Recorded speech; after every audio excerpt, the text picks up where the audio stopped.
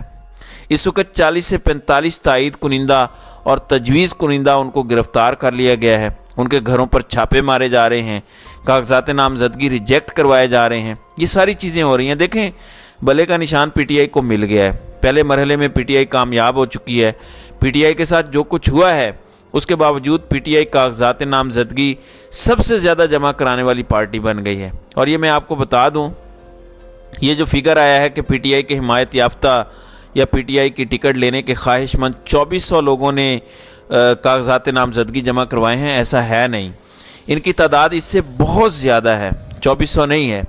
P T I کے پاس جو figure ہے وہ اس سے کہیں زیادہ ہے۔ میں کوشش کروں گا کہ پی ٹی آئی سے اصل فگر مل جائے کہ ان کے کتنے لوگوں نے کاغذات نامزدگی جمع کروائے ہیں۔ پھر عمران خان کا نام پارٹی سربراہان کی لسٹ سے غائب کیا گیا ہے۔ پھر پی ٹی آئی کی جو مخصوص نشستوں کی لسٹیں ہیں وہ انٹرٹین نہیں کی گئیں۔ آپ پشاور ہائی کورٹ نے کہا ہے کہ آپ فوراً بلے کا نشان دیں، اس پر بھی ٹال مٹول کی جا رہی ہے۔ تو الیکشن کمیشن کی چال ڈھال شروع سے ہی بتا رہی تھی کہ یہ الیکشن نہیں کرانا چاہتے۔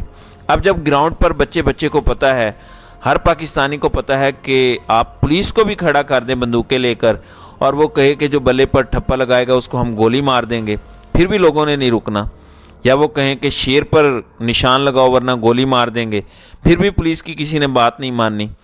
لوگوں نے کہنا ہے کہ گولی مار دو لیکن شیر پر ہم ٹھپا نہیں لگا سکتے۔ جو اس ملک کی تباہی اور بربادی نون لیگ نے 18 ماہ میں کی ہے، اس کے بعد کوئی بھی پاکستانی جس کے اندر احساس ہے کہ ملک کو تباہ کرنے والے کون لوگ ہیں، وہ شیر پر تو ٹھپا نہیں لگا سکتے۔ اس لیے ان کو پتہ ہے کہ 70 سے 80% لوگ اس وقت کہاں پر کھڑے ہیں۔ نواز شریف کی مخالفت ہے، نفرت ہے، صورتحال بہت گھمبیر ہے۔ پھر سکندر سلطان راجہ خود ڈیفالٹر نکل آئے ہیں۔ تو یہ چیزیں ہیں، حالات معاملات بہت گھمبیر ہیں، خراب ہیں۔ نون لیگ کے لیے کسی طرح سے کوئی گنجائش نہیں ہے گراؤنڈ پر، اس لیے الیکشن ملتوی ہونے جا رہے ہیں۔ الیکشن کمیشن سپریم کورٹ جا رہا ہے۔ رانا مبشر نے یہ خبر دی اور رانا مبشر سے پہلے محمد زبیر علی خان نے بھی یہ ٹویٹ کیا اور انہوں نے بتایا کہ election commission supreme court of Pakistan جا رہا ہے۔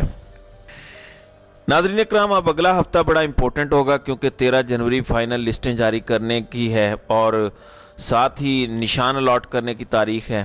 13 جنوری فائنل ڈیٹ ہے، اس کے بعد تو پھر گنجائش نہیں رہے گی۔ آپ دیکھیں اس سے پہلے الیکشن کمیشن کی کچھ حلقہ بندیاں کل عدم ہوئی عدالتوں سے، اس کو چیلنج نہیں کیا تھا الیکشن کمیشن نے، یہ ہاتھ پہ ہاتھ رکھ کے بیٹھے رہے۔ وہ تو سپریم کورٹ نے ان کو کہا کہ معاملہ لے کر آئے ہمارے پاس، خاص طور پر جو لاہور ہائی کورٹ والا معاملہ ہے تب وہ لے کر گئے، حلقہ بندیوں والا معاملہ پھر بھی نہیں لے کر گئے۔ یہ تو سپریم کورٹ کا فیصلہ آیا کہ حلقہ بندیوں پر الیکشن کے بعد دیکھیں گے. پھر اسی طرح سے آپ یہ دیکھیں کہ سپریم کورٹ کے 3 فیصلے ہیں. 8 فروری کا الیکشن، پھر جو ROs کو بحال کیا، تیسرا لیول پلینگ فیلڈ والا معاملہ. الیکشن کمیشن نے ان تینوں فیصلوں کے باوجود لیول پلینگ فیلڈ PTI کو نہیں دی، اور خود الیکشن کمیشن کا صوبائی الیکشن کمشنر یہ بات لکھ رہا ہے کہ PTI کو لیول پلینگ فیلڈ نہیں مل رہی. اور اس سے خطرناک وہ لیٹر ہے جو کل یوب والا سامنے آیا ہے کہ الیکشن مینجمنٹ سسٹم جو 40-50 کروڑ سے تیار کیا گیا ہے وہ بیٹھ گیا ہے، وہ ناکام ہو گیا ہے. رزلٹ مینجمنٹ سسٹم بیٹھ گیا ہے. کون لوگ تھے اس کے پیچھے؟ اس سسٹم کا ٹھیکہ کس کے پاس تھا؟ بتایا جا رہا ہے کہ نون لیگ کی ہی کوئی شخصیت تھی جس کے پاس یہ سارا ٹھیکہ تھا، جس نے یہ سارا کام ڈالا ہے. تو یہ بڑی گمبھیر صورتحال ہے، اور صورتحال تیزی سے بدل رہی ہے. اب پتہ چل رہا ہے کہ الیکشن کمیشن سپریم کورٹ جا رہا ہے، اور قاضی فائزی صاحب بھی تب تک آ جائیں گے. اب دیکھتے ہیں کہ قاضی صاحب اس حوالے سے کیا کریں گے. تو بڑی تیزی سے پاکستان کی سیاسی صورتحال بدل رہی ہے. دیکھتے ہیں کہ چیزیں کس طرف جاتی ہیں. تو ناظرین کرام، آپ کی اس ویڈیو کے حوالے سے کیا رائے ہے؟ آپ اپنی رائے کا اظہار کامنٹ سیکشن میں ضرور کیجیے گا.